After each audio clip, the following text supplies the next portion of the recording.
Hello and welcome to Baatcheet with Cafe Mutual. I'm Ridhima Bhatnagar here. Today we have here with us Umesh Kumar Dela, who's the head of ETF sales at Mirae Asset Mutual Fund.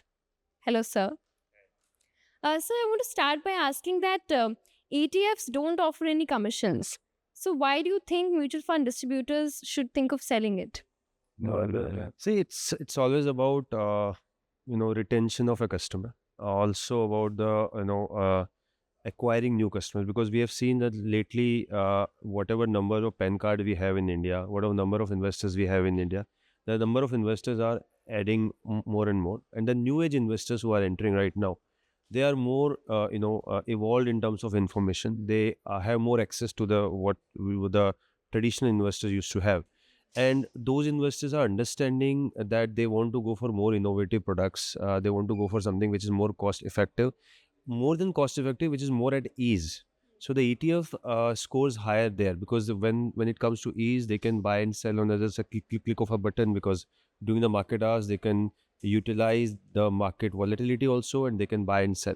So to cater those kind of investors, I believe the ETFs can be a starting point, where advisor can ask them to go for some unique ideas, or maybe if somebody wants to enter into they have a demat account or so, and they're already doing share trading. The ETF is a right way to take them from a normal share trading to ETF side, and then gradually those investors can be taken back to a mutual fund or a normal active side. So it is maybe can be a good starting point for those kind of investor who has a very who are more evolved.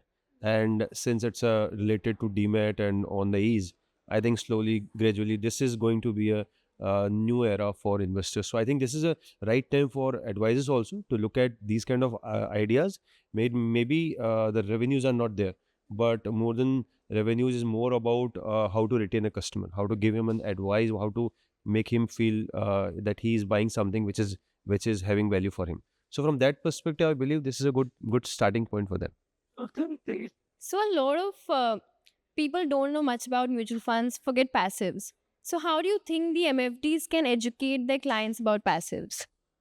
Yeah, I think a regulator has clearly asked us, the manufacturers also, to talk more about education, to educate investors, maybe the new investors or existing investors, through the budget which we already have from a investor education side. That is like something maybe all the AMCs are already using it, and advisor can take advantage of it, where they can partner with the AMCs, or they can ask the AMCs to educate, though we have been doing it, but maybe they can also do such activities, because the kind of access they have for their existing clients, or they have been servicing those clients for ages, for years, so they have more access than what an AMC has.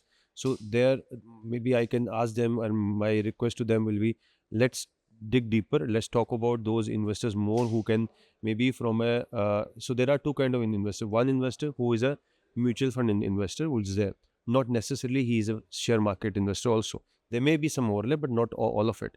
Now, when you talk about passives, you are entering into a new space, which is a stockbroking investors, which is a option trading investors and all. So that new era, that new set of investors can be addressed, and maybe those investors can be talked about more about these kind of avenues. So it's a kind of mix bag. The normal mutual fund education is going on, but this kind of education will help adding more people quickly where we are right now. You look at the number of folios in the ETF side, and all our passive side is more than 2 crore, 2.7 crore. And so that's a phenomenal number in terms of growth. So I believe these investors who are taking decision like very quick, so that quick decision making always help investors, or maybe advisors, to take those in investors into their side, provided the product which you are offering to them should be of their own interest. The retail participation in passives is not so good. So, how do you think the industry can bring in more retail investors to the passive fold?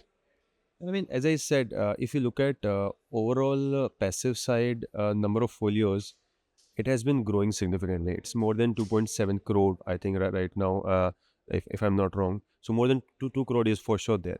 So more than 2 crore investors in the passive space in a just very little span of time. It itself shows that investors are keen, provided you have unique offerings. And because of categorization in a active space, you have a very limited scope for innovation.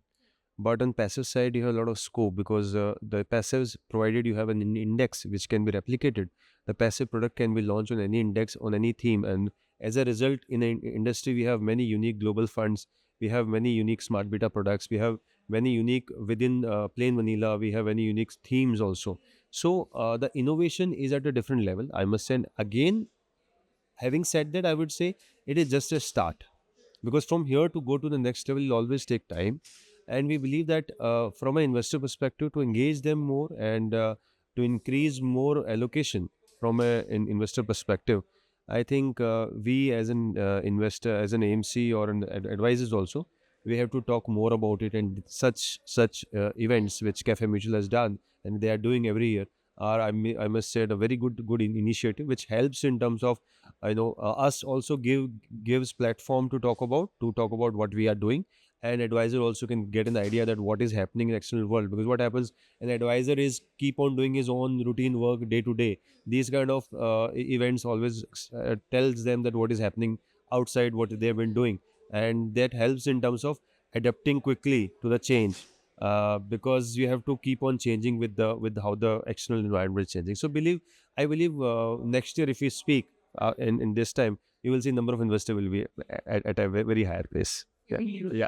Hopefully. Thank you so much, Umesh. Thank you for those insights. That is all from today's session of Bachit. See you next time.